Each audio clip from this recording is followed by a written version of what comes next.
So there was a former KGB member that defected to the United States, and he said, and I quote, that, oh, the KGB, we loved the useful idiots, the leftists that were so entrenched in socialism, social justice, uh, communism, Marxism, because they were easily manipulated to destabilize a society, and that's what our modern left is doing. They're actively destabilizing our society. You look to where they gather, and there's always violence, there's always vandalism, there's always looting.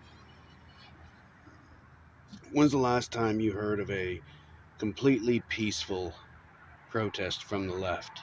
And if the right have a protest, the left will show up and commit acts of violence.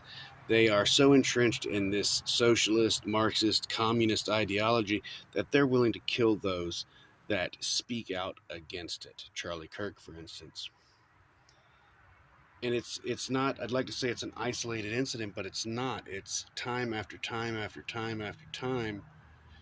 You have those school kids that were at their Catholic school praying when a crazed leftist came in and gunned them down. Crazed leftist opens fire on ICE agents. Crazed leftist transgender goes into a school, guns down a bunch of students and a teacher. Crazed leftist takes out Charlie Kirk. Crazed leftist tries to assassinate Donald Trump. Crazed leftist tries to assassinate Donald Trump again. And I mean, the list goes on and on and on. I can keep going for like 30 minutes with this shit. And yes, ideology doesn't always have something to do with acts of violence, but those do, and many more of them do. And that's exactly what the left is doing. They're being useful idiots, and they're actively destabilizing our society. And once it gets to a certain point, they think that they will have control, that they'll build this perfect utopia of socialism and communism and Marxism. But that's not what happens. Look to Soviet Russia. You know what happened when the Soviet Union finally got its way? Those useful idiots from the left, they were put up against the wall and gunned down. Think for yourself. You've got a brain. There's a world of information at the tips of your fingers.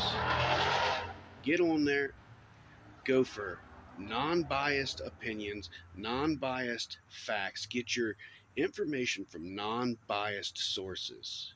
Because if you go to a biased source, it'll always tell you what you want to hear. Get away from the group think.